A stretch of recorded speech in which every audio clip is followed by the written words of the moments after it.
Monday Night Countdown kicks off our coverage at 6 Eastern on ESPN. FYI, here's Cam Newton now talking about the ageless wonder himself, Tom Brady.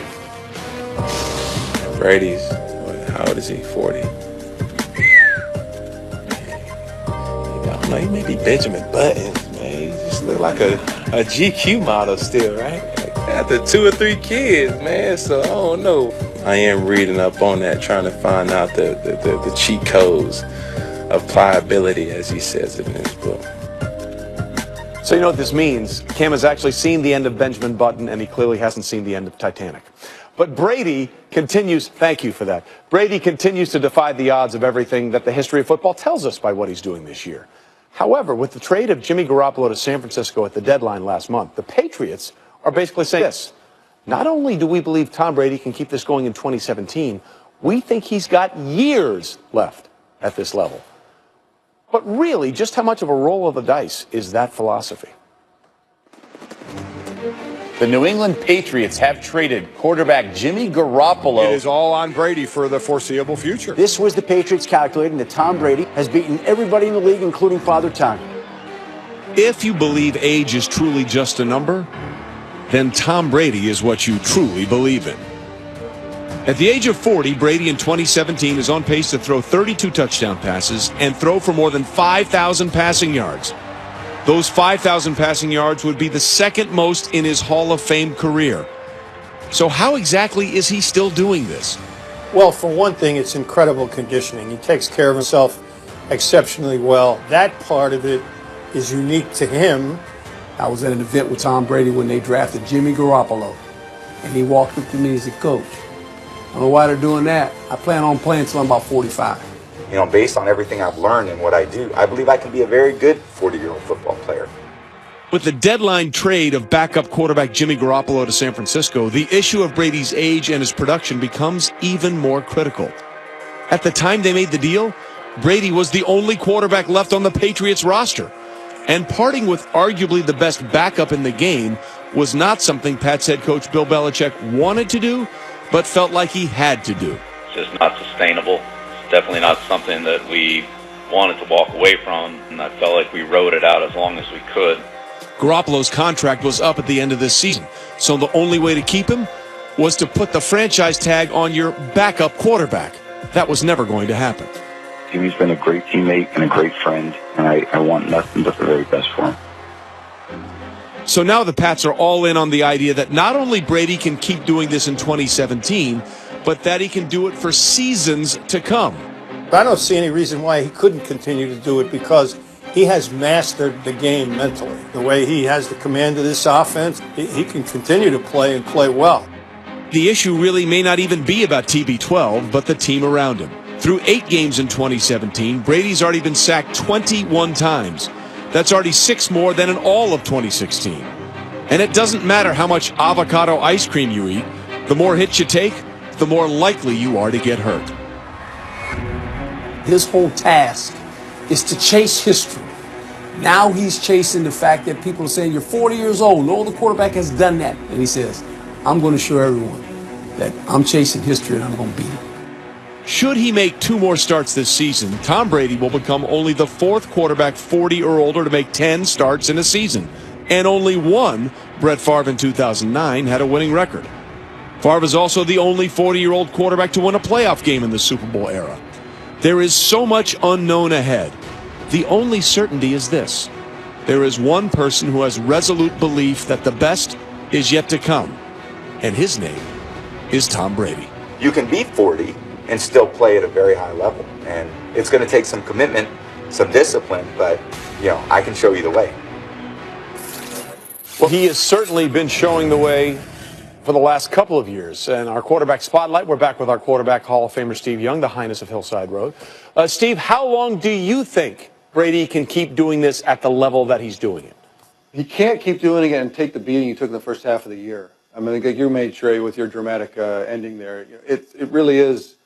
You can't just keep taking it. And you know what? At a cellular level, he's 40 years old. And so you can extend it. You can push against it. We're seeing all kinds of advancements. And Tom's taking advantage of all of them in science and health and wellness and all of that and taking it very seriously. And I applaud him for it. And he's showing that it's possible.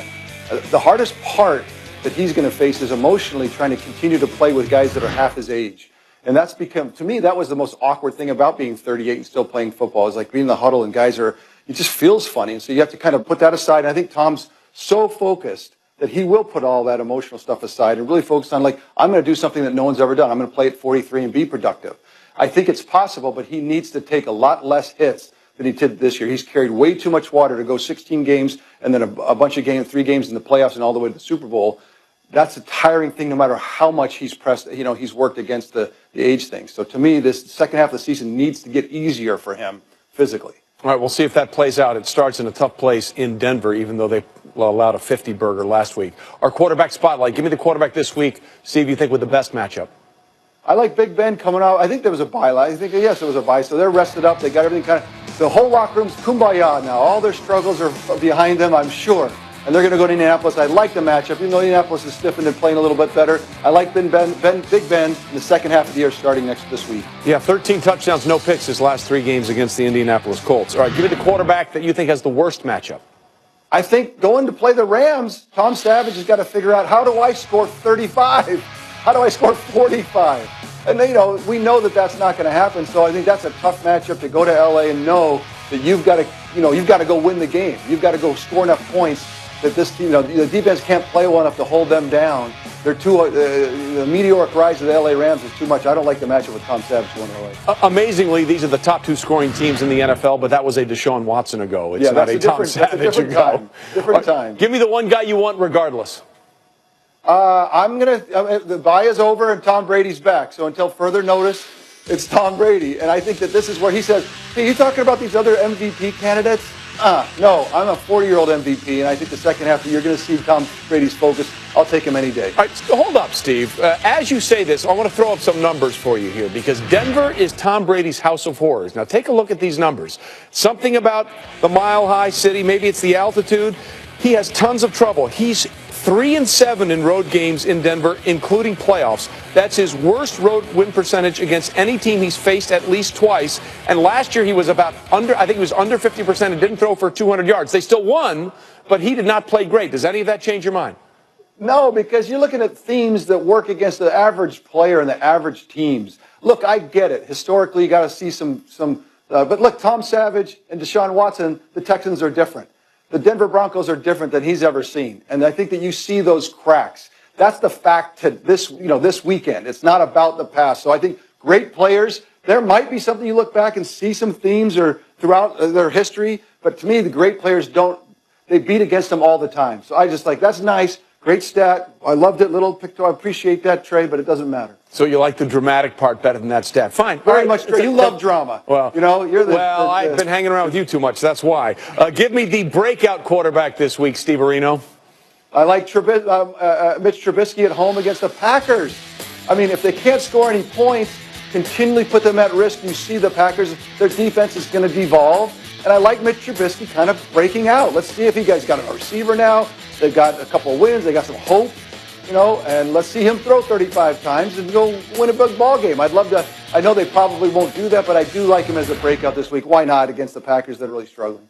All right, he's Hall of Famer Steve Young, the bon vivant of Benny Park. Steve, we appreciate it. All right, Benny Park, I got some stories. Not on air. Not on air. We'll talk about that after. Every once in a while, we got to remind Steve, live mic. Live mic, Steve. Adam Schefter knows about live mics. Adam, what's your quarterback storyline this week? Well, Trey, sometimes the NFL schedule maker sets it up just perfectly. And Jameis Winston is obviously injured right now, not going to play this week. So who steps in for him? Ryan Fitzpatrick. And he does it against his former team, who start Josh McCown against his former team. So it's the former Buccaneers quarterback, Josh McCown, going up against the Buccaneers. And it's the former Jets quarterback, Ryan Fitzpatrick, going up against the Jets. These two former backups now in starting roles as the Jets continue to try to vie to see if they can make a run at a possible wildcard spot. We should also point out that Jameis Winston fined today by the NFL $12,154 for poking Marshawn Lattimore in the back of the head and instigating the fight that led to Mike Evans' one-game suspension. Adam, thanks. I think the bigger question is how much should it be fined for that ridiculous Eat a W pregame celebration motivational speech? Because that was fine-worthy as well. Hey, look who it's here. Matthew Berry with us for Love Hate on quarterbacks. Matthew, week 10, who do you love?